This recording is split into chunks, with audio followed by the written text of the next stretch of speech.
Hello, I'm Jake Emery, class of 1971. For the last 2 years, I've been the school archivist, following my 30-year tenure of teaching here at Fountain Valley. As I was moving toward retirement, I told head of school Will Webb that I'd be interested in serving as the school's archivist, knowing that there was much to be discovered, cataloged, and recatalogued. Today's presentation, covering the history of the big house, that is, the Hacienda, is a direct result of my nosing around in countless files and photos over these last 2 years. At the moment, I'm sitting in my archive office, which for many years was actually the bedroom of most but not all headmasters at the school. Behind me is a Picasso-like painting created by Vincent O'Brien, who taught art at FVS from 1949 to 1950 and went on to become well known in Colorado Springs for his sculpture and glasswork. If you look over my shoulder, you'll see a pen and ink titled The Abbey Players in the Playboy of the Modern World, 1911, by Boardman Robinson, the school's first art director and doubtless most famous FVS faculty member to date. On the next wall over, there are 3 Francis Frilicker photographs representing 3 Colorado peaks and Friliker's love of the out-of-doors. These works of art by O'Brien, Robinson, and Frilicker are 3 discoveries that I've made since becoming the school's archivist. But there are countless others, including many photographers who are the source of today's review of the big house. As I mentioned moments ago, the Hacienda is the big house, which is a name I discovered on the back of this photograph dated 1930.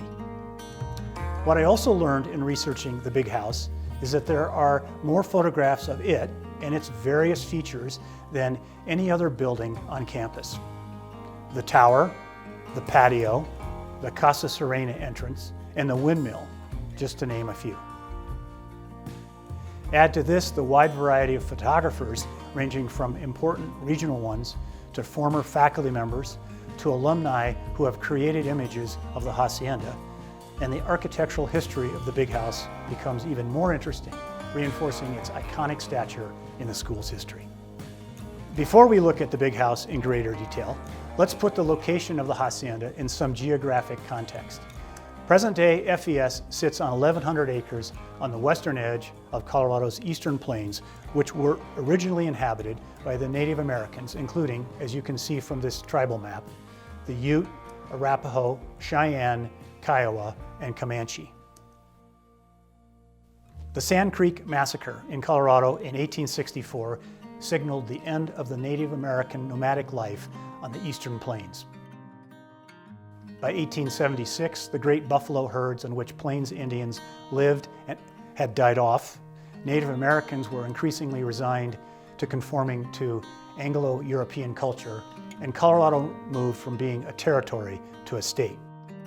When Helen Hunt Jackson, the author of A Scathing Attack on U.S. Policies Towards Native Americans, arrived in Colorado Springs in 1873, she described it as gray and forbidding, with bleak, bare, unrelieved, desolate plains.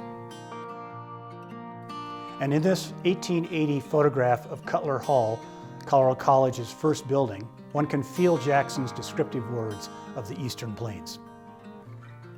In 1871, William Jackson Palmer led the settlement of Colorado Springs with the building of the Denver-Rio Grande Western Rail System.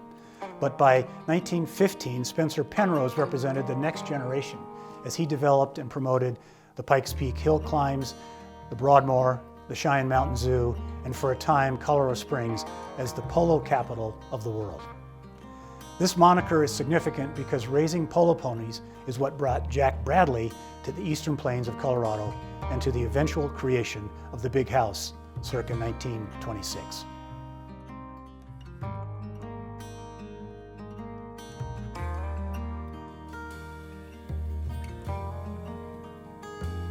For those of us who have lived the FVS life in one form or another, the Hacienda is an anchor on the landscape of the eastern plains. In looking at this picture of the school in the mid-30s, for example, the easiest way to direct your eye and locate buildings is first to find the Hacienda on the far left. This photograph, which was given to the school by Jack Snobble, class of 1940, and former faculty member, displays some of the barrenness that Helen Hunt Jackson cited. It also shows the development of Colorado Springs in the background as well as important other school buildings. This photo is not dated, but my historical interpretation is that it was taken in the mid-30s after First House, what we call Sage today, and Penrose were built in 1931 and 1932 respectively, but before the Perry House was constructed in 1938. By contrast, and again based on my calculus of buildings and dates, this next photograph reflects the late 30s or early 40s because the Perry House is present and sits behind a pond that was affectionately known as the Duck Pond. By 1967, the Duck Pond was filled in and the campus was much populated with trees and other buildings, including the chapel, the Frilliker academic classrooms, the library, and the infirmary. But whether you are looking at a 1967 photograph of the school or one 30 years earlier, I think the simplest way to find your bearings is to identify the iconic big house and circle around from there. While the Hacienda is a natural geographic anchor on the landscape of most any photograph of the school, it is also the fascination of important regional photographers, faculty, and alumni, all of whom have been transfixed by the perspective of the big house in different kinds of light. In Flat Lighting, former art teacher Walter Wilson offers a closer look at the Hacienda from the air. In 1977, while the father-son team of Myron Wood, a well-known photographer of the Southwest, and Chris Wood, class of 1974, provide views of the Hacienda from the east looking west, as well as from the west looking east, respectively. 15 years later, Nellie Higginbotham, who's a member of the class of 1978 and who photographed professionally for the school during the Waples administration, captures the big house from the south at sunrise and at sunset. In the remaining time we have today, we'll move visually and architecturally from the exterior of the Hacienda to the interior, and then from the patio to the tower. It is Laura Gilpin who gives us a baseline photograph of the Hacienda in 1930, where you can see not only a 1920s era automobile in front of the building on the left, but an unfinished adobe wall with mud bricks exposed to the right side of the picture. However, the most important element of this photograph is that it was taken before the footprint of the Hacienda living room, as we know it today, was changed. In other words, this photograph reflects the Hacienda before the living room was expanded, and there's no large window at the west end through which generations of FVS community members have looked across the front prairie at Pikes Peak. By 1938, the expansion had taken place along with the growth of several trees and the plastering over of the bricks making up the adobe wall on the west side of the Hacienda. By 1945, a Gilpin photograph renders the big house almost invisible behind a panoply of trees. From my review of archive photographs of the exterior of the Hacienda, there is little change to the building's basic design until 1974-1975, when longtime drama teacher and school photographer Hunter Frost gives us a visual report on the construction of what was then called the Campus Center. As you will recall, FVS went co-ed in the fall of 1975, and coupled with the need for more dining room space, it was necessary to establish a safe and neutral gathering place for boys and girls separate from the dorms. So the school expanded the dining room and put a common area campus center underneath it.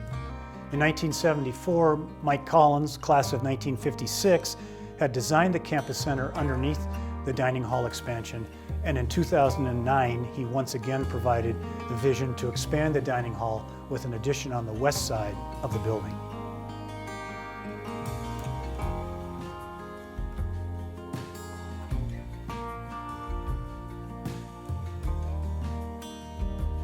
One constant at the big house over its lifetime has been the Casa Serena entrance, as indicated above me.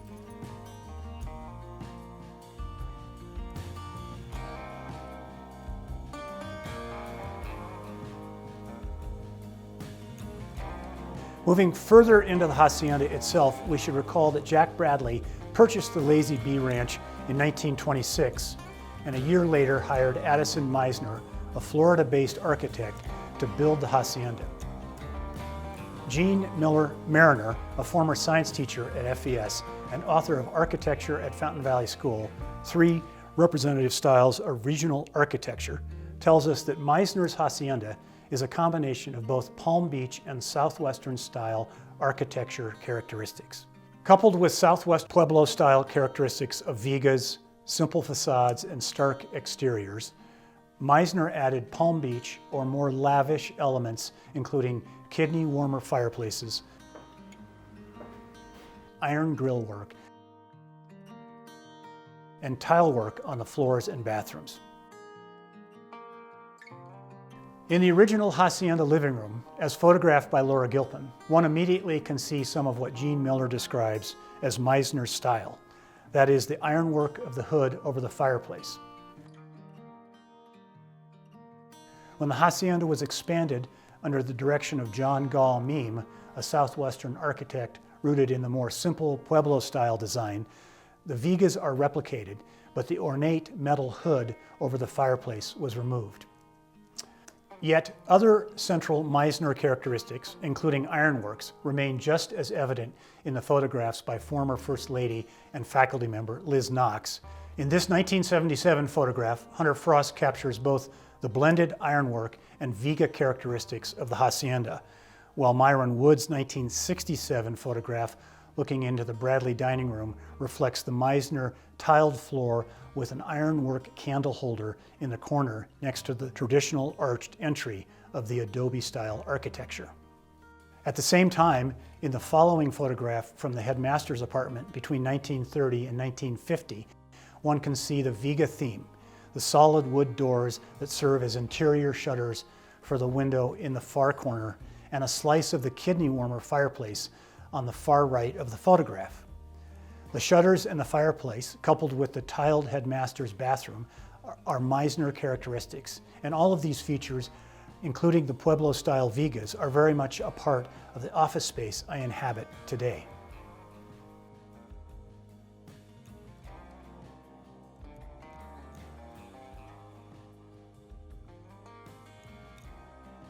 In 1997, the Hacienda living room and the Bradley dining room were refreshed with new paint, furniture, and a more modern interior design appearance. In addition, the west wing of the Hacienda was transformed from a faculty apartment and 2 guest rooms into an admissions office space and 1 guest room. But the footprint in the Hacienda living room, the Bradley, and the hallway between them has remained the same since the 1938 John Gall Meem addition to Addison Meisner's original design of the big house.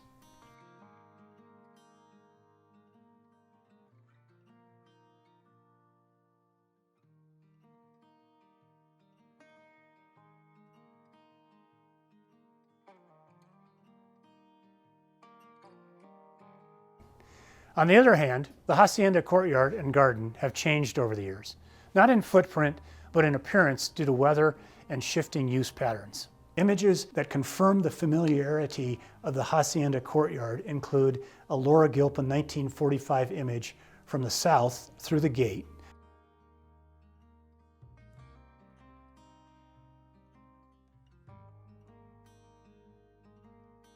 while approximately 20 years later, Myron Wood provides a view from the opposite direction through the Hacienda arches into the courtyard.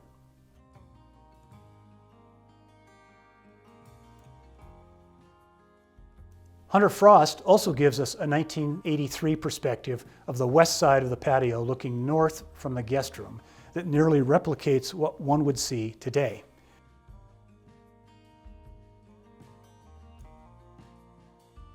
By contrast, Michael Gamer, class of 1967, offers a 1972 photograph of the patio walkway outside the Hacienda living room that was more furnished than it is today. In the mid-60s, Myron Wood images of the courtyard and the gate and the fountain with former art teacher Jean Charlot's tiles display a more lush, less manicured garden than you would see these days. Still, as is reflected in a 1967 Myron Wood photograph, the Hacienda Courtyard continues to be used as a venue for celebrating with faculty, alumni, students, and parents. Furthermore, as we have seen in numerous images thus far, the allure of the Hacienda and its various features continues to attract the aspiring creative eye regardless of the light or the time of year.